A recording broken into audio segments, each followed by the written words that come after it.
Last time we spoke about the words of Robert McCall to Disney, period.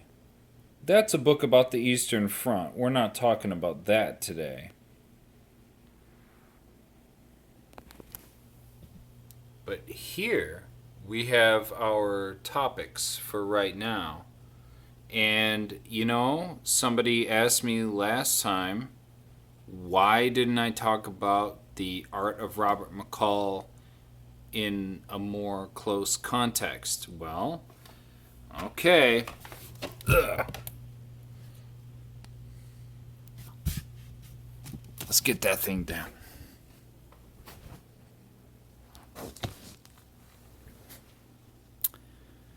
But before we do that, first we're going to finish up the. I think that we ended off right about. Well, let's say. Look at this. The Parade of Life. With a beautiful elephant right there, and another one back there, and something else in the background. Fossils. Well, fossils are the way that we study the history of life. They are what drives on paleontology. They are also what are our clues. And they don't make TV shows about it, but those clues are more interesting than the latest murder, like CSI style. Ancient sea dwellers. Do you know what ancient sea dwellers are all about? They are the most they are the least thought about things. We only see animals in terms of what they are on land. But the sea creatures are they're the majority of life. You know what I'm saying? That's the majority of life. So be democratic once in a while. Think about nature in its full form. Let's look at the ancient sea dwellers. Looks like a Cambrian era creature. That's definitely a Cambrian era creature. That's a trilobite.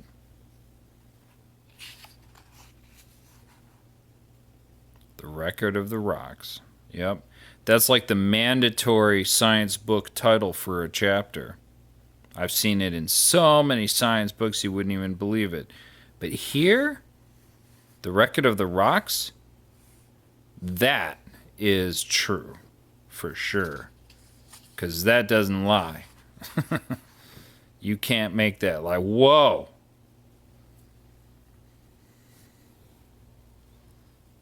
Okay, we're going to go from the bottom up, eh?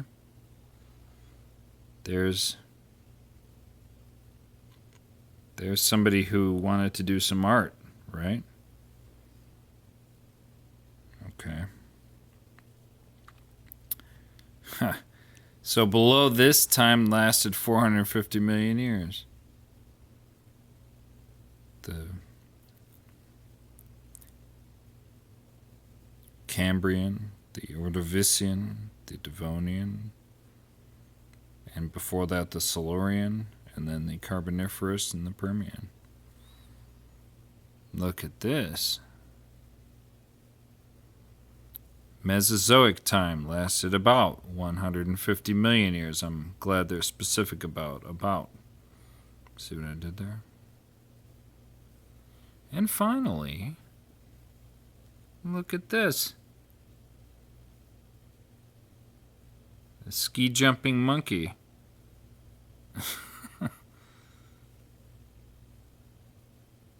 Yeah. So 60 million years, eh?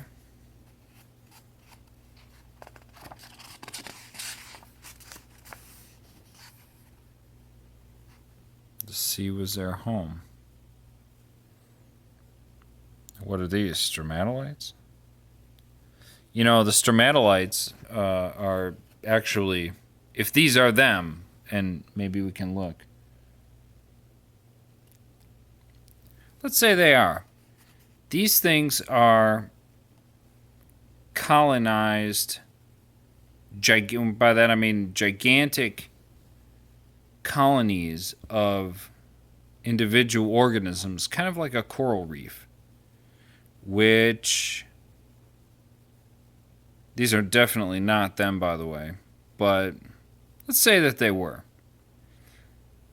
Those things we owe our breathable air to. So, a colony of organisms, and I don't mean a colony of like a million, I mean a colony of trillions and quadrillions and quintillions. Gigantic numbers of these organisms over time. And not only over time that we sense, but over unheard of periods of time.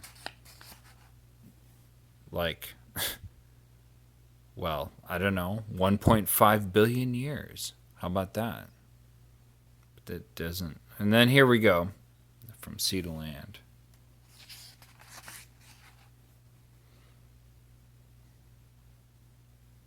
Huh.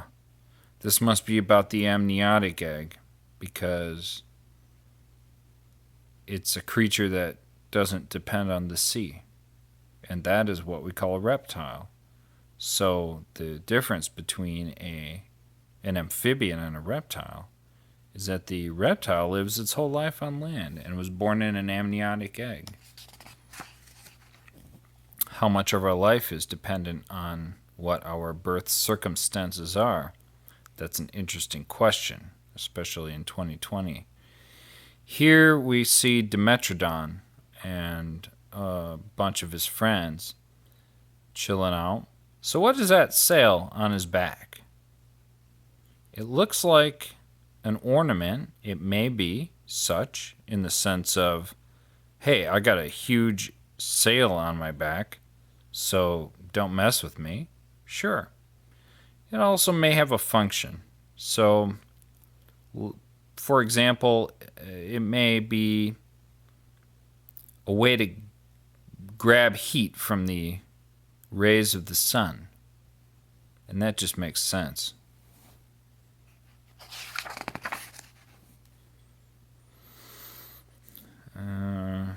What in the heck is that? Alright, so are these are probably mammal-like reptiles.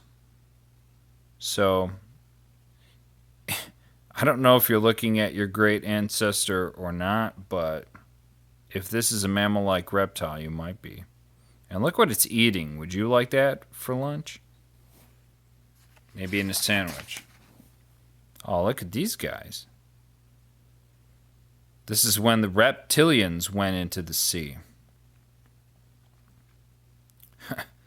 Doesn't make sense, does it? That something adapted to the land would go back into the sea, but then you think, well, hey, it doesn't make any less sense than something that was living in the sea goes out onto land. Looks like there's a little back and forth there. And here's an example. And look, the fish are in some sense revolting, or are at least making themselves known.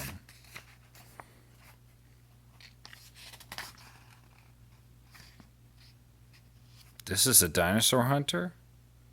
Or it's a kid that's accompanying a dinosaur hunter. Wouldn't that be a cool life? Hey, Dad, what are you?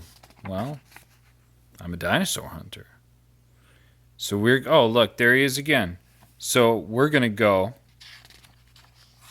to Utah, or to probably not Mongolia, although there was a great guy named, he was a French priest, and I wrote about him one time, and he went to Mongolia in the 1920s, kind of like Indiana Jones might have done, and he unearthed stuff like this, and then made it clear that evolution is not a religious issue. It's just a simple fact of life. Now, from his Catholic perspective, he said God created evolution. There you are.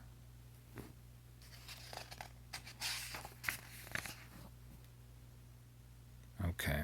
Brontosaurus.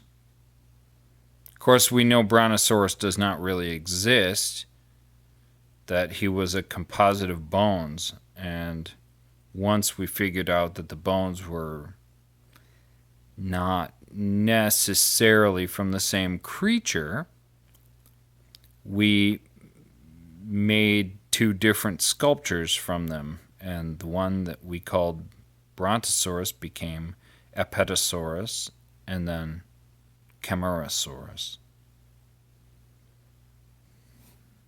That's what will happen to this.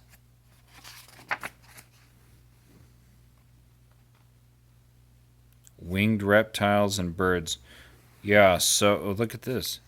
So the birds outside your window right now, and if you don't believe that they're there, just go outside and look, because they are there, and they are the closest descendants of the dinosaurs that exist. So please do go and look at them and say, hey, dinosaur. I mean, because what's a bird, to be honest, right? It's not a mammal. Is it a reptile? I don't know. It's descended from reptiles. Doesn't seem like one. It's got feathers and all this stuff. But then again, there were dinosaurs that now we know also had feathers. And they were in between creatures, ones that stood around but didn't fly. They had they had feathers and they didn't fly. There are dinosaurs like that. And the raptors are the best example. All the raptors, Oviraptor, Velociraptor, all of them, they had feathers and they didn't fly. So what the heck is the feather useful for? Except if you think evolutionarily and you wondered that they could jump off of high places and flap their arms, and the feathers might break their fall. They might indeed. This book is too old to know that, but yeah, this probably happened a lot. Look at that.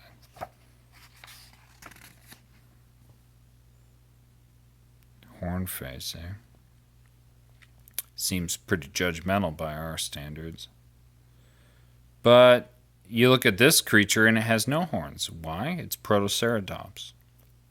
Protoceratops was the ancestor of all the horned dinosaurs. That and Psittacosaurus.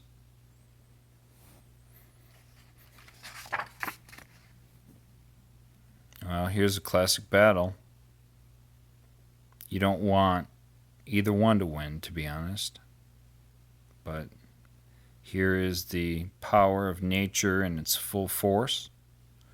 And thinking about how things are amidst the coronavirus, well, here's an example of nature reasserting its power over us humans, who, with our guile, have been able to somehow craft out a place for ourselves in this world.